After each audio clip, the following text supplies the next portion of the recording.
Your mother is dying. She is just down the road from where you live. Her final hours are slipping away, and somewhere in that house, surrounded by family, she is taking her last breaths. Nobody calls you. Nobody texts. Nobody knocks on the door. You find out she is gone not from your sisters, not from her husband, but from a lawyer. That is exactly what Jonathan Lamb and his wife Susie say happened on May 7, 2026. And the question now echoing through thousands of conversations online and in Christian communities across America is simple and devastating. How does a family let it come to this?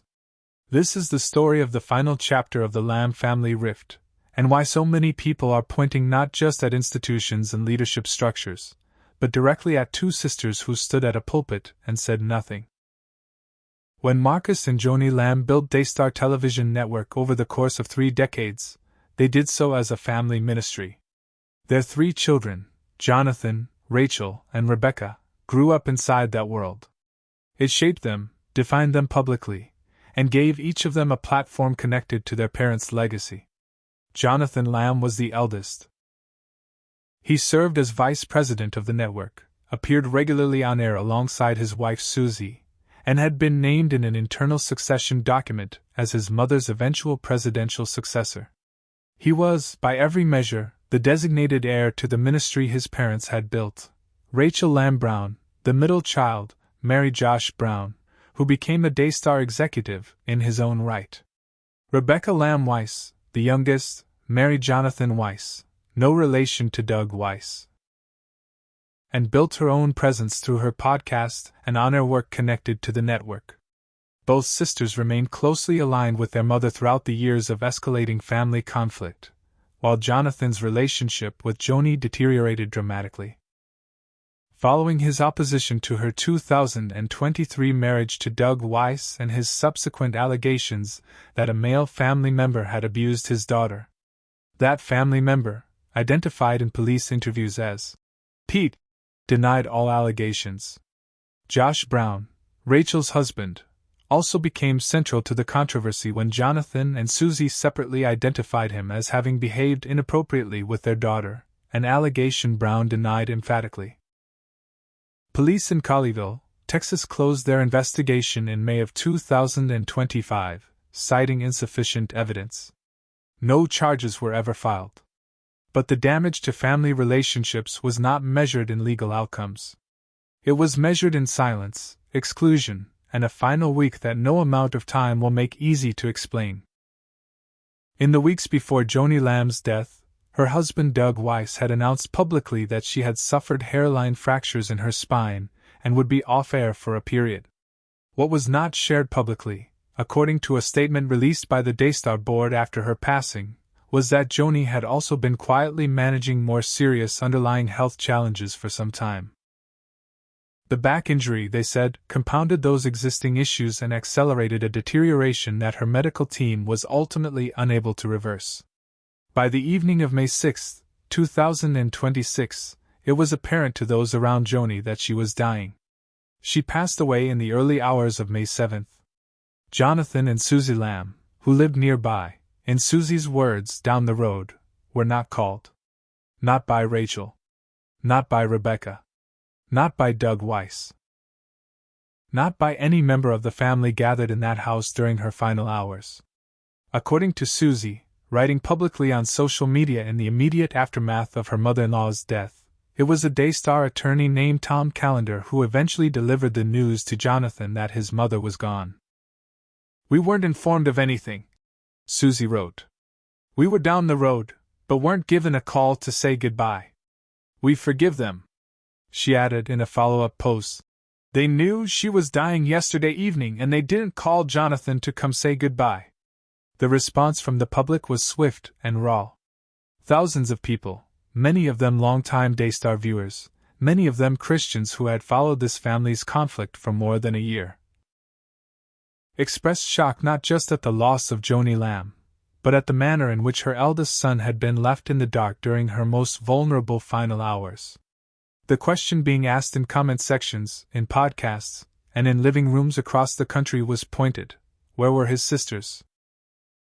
11 days after Joni's death, hundreds of people gathered at Gateway Church in Southlake, Texas, for a public memorial service that drew tributes from world figures including President Donald Trump, Israeli Prime Minister Benjamin Netanyahu, and Health and Human Services Secretary Robert F.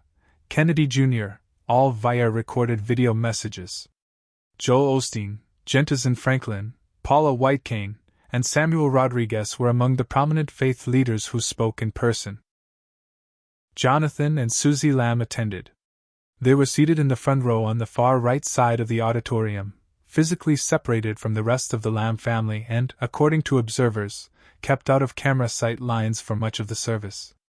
Their close friends, former Dallas Cowboys defensive lineman Kenyon Coleman and his wife Katie, were told minutes before the service that they could no longer be seated with Jonathan and Susie and were moved to a distant section of the auditorium. Both Rachel Lamb Brown and Rebecca Lamb Weiss spoke on stage. Rebecca delivered a devotional tribute, describing her mother's final lesson to her about surrender to God and honoring her as someone whose love translated through a television screen in a way that made every viewer feel like family. Rachel spoke about the devotion, the faithfulness, and the way her mother had walked beside her during her own hardest personal season. Neither sister acknowledged Jonathan's presence. Neither mentioned his name. He was the only one of Joni's 3 children who did not speak.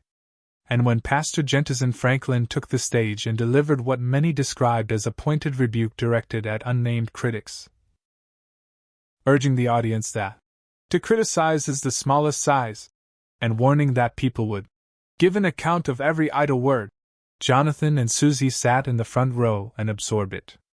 2 of their closest friends walked out during Franklin's message in protest. Security personnel followed them out of the building. Jonathan and Susie were also not invited to the private burial that followed. Katie Coleman later posted publicly about what she witnessed, writing that she had never seen a man and his family more disrespected in the house of God. The criticism directed at Rachel and Rebecca Lamb in the weeks following their mother's death has been sharp and sustained. Many observers have noted that while both sisters occupy complicated positions, Rachel's husband is at the center of the very abuse allegations that fractured the family, and Rebecca remained active at Daystar throughout the period of Jonathan's firing and professional dismantlement. The decisions made in Joni's final hours represent a line that goes beyond institutional loyalty or family disagreement. The central accusation is not that Rachel and Rebecca sided with their mother during the dispute. People who followed this story closely understood that the family was deeply divided. The accusation is that they, along with others present in that house on the evening of May 6, made a deliberate choice not to call their own brother, as their mother was dying. That whatever legal or relational justification might be offered for every other action taken against Jonathan and Susie over the previous 2 years, that particular decision belongs to individuals. It belongs to people who looked at a phone and chose not to dial. The critics are not primarily condemning the broader institutional behavior of Daystar, though many do that too. They are asking something more personal. How do you stand at your mother's graveside and allow your brother to find out she is gone from a network attorney? How do you deliver a eulogy full of warmth and faith while your sibling sits in the corner of the room, separated from the family, unnamed and unacknowledged? How do you plan a memorial service, one broadcast globally, and actively exclude your eldest brother from speaking about his own mother? These are not rhetorical questions for thousands of people watching from the outside. They are genuine moral questions about character, conscience, and what it means to call yourself a person of faith when the cameras are both on and off.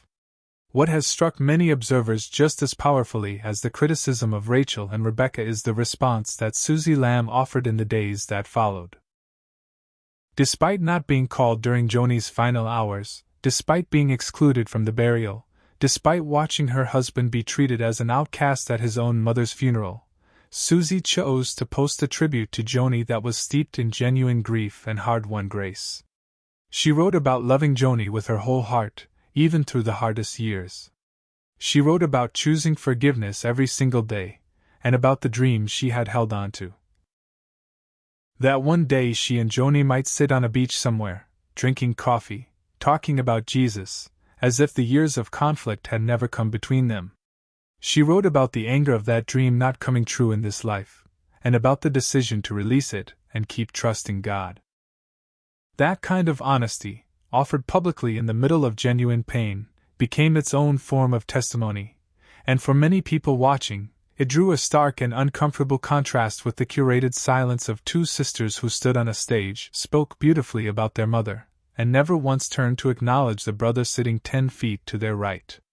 There is no clean resolution to the story of the Lamb family. Joni Lamb is gone. Marcus Lamb has been gone since 2021.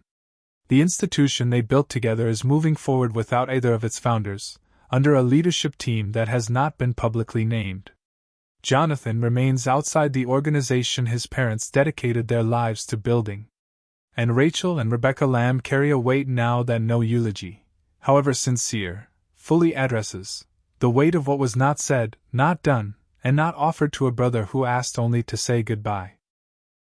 Whether that failure was a choice made in the heat of years-long conflict, or whether it was directed by others in that household, may never be known publicly.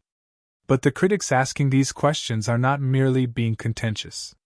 They are holding up a mirror to the gap between the faith professed from a stage and the decisions made in private, where no cameras are rolling and no audience is watching. That is the conversation that will outlast the memorial service, the tributes, and the moving words spoken in Southlake on a Sunday afternoon in May. And for a family whose entire lives have been lived on screen, in the full sight of a global audience, it may be the most important conversation of all.